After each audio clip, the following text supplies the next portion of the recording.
तो मैं ये कहना चाहूंगी कि कल जो हुआ वो लोकतंत्र के लिए एक बहुत बहुत बड़ी जीत रही।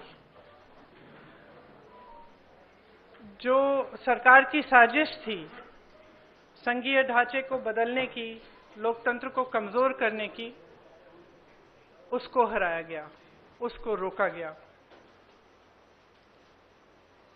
ये संविधान की जीत थी, देश की जीत थी और विपक्ष की एकता की जीत थी।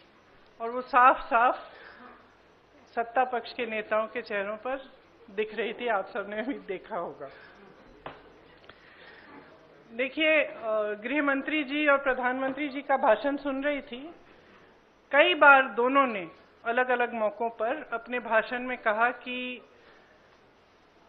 आप लोग अगर इसके साथ सहमत नहीं होंगे तो आप कभी यहां नहीं बैठ सकते, आप कभी सत्ता में नहीं आ सकते, आप कभी जीत नहीं सकते। और इससे बहुत साफ हो गया कि इनकी मंशा क्या थी। हम सब थोड़ा चौंके हुए थे कि अचानक ये सत्र बुलाया जा रहा है, विधानसभा चल रहे हैं 2 प्रदेशों में, अभी अचानक बुलाया जा रहा है, बड़ी जल्दबाजी की जा रही है। किसी को मालूम नहीं था एक दिन पहले तक कि क्या आने वाला है, मसौदे में क्या होगा। मसौदा सार्वजनिक करते हैं सिर्फ एक दिन पहले, ताकि हमें समय भी नहीं मिलता। तो हम सब सोच रहे थे कि ये सब क्या हो रहा है और क्यों हो रहा है। मेरे ख्याल से पूरी साजिश जो रची गई षड्यंत्र की तरह, कि किसी न किसी तरह से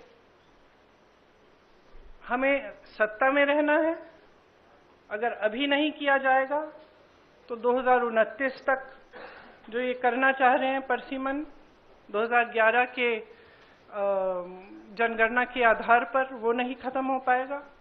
तो ये सब करने के लिए एक तरह से प्लान बनाने के लिए कि परमानेंटली हम सत्ता में कैसे रह सकते हैं और कैसे करें।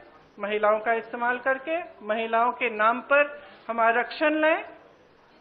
अगर ये लोग सहमत होंगे, पारित हो जाएगा, तो एक तरफ हम ये कर लेंगे, दूसरी तरफ से हमें सारी स्वतंत्रता मिल जाएगी कि काट-पीट भी करिए, सीटों में किसी तरह से भी आप परसीमन करा दीजिए। 2011 के जनगणना के आधार पर होगा तो जाति जनगणना का भी कोई उनको रिकॉग्निशन नहीं लेना पड़ेगा। तो ये साफ है कि उन्होंने सोचा चलो पारित हो जाएगा तो जीत, पारित नहीं होगा तो हम हर नेता के सामने बाकी पार्टियों को महिला विरोधी कहकर महिलाओं के मसीहा बन जाएंगे।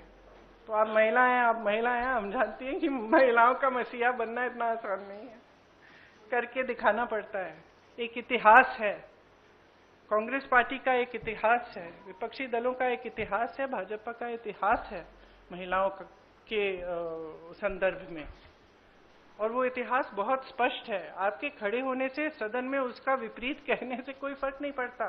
महिलाएं देख रही हैं, उन्नाव को देखा, हाथरस को देखा, ओलंपिक की खिलाड़ियों को देखा, यहीं दिल्ली में सड़क पर बैठी थी, किसने पूछा उनको? मणिपुर में महिलाओं को देखा, किसने पूछा? और आज आप संसद में खड़े होकर कह रहे हैं हम मसीहा बनना चाहते हैं महिलाओं के। तो ये बहुत स्पष्ट है कि ये महिला आरक्षण बिल की बात नहीं थी, ये परसीमन की बात थी। और परसीमन इनको इस आधार पर करना था जिसमें इन्हें जाति के आंकड़े नहीं देखने की जरूरत होती और अपनी मनमानी करने की पूरी स्वतंत्रता मिलती। तो ये बिल्कुल मुमकिन ही नहीं था कि विपक्ष उनका साथ दे। और मैं बहुत खुश हूं कि आप सबने, देश ने देखा कि जब विपक्ष एकजुट हो जाता है तो किस तरह से इनको हराया जाता है।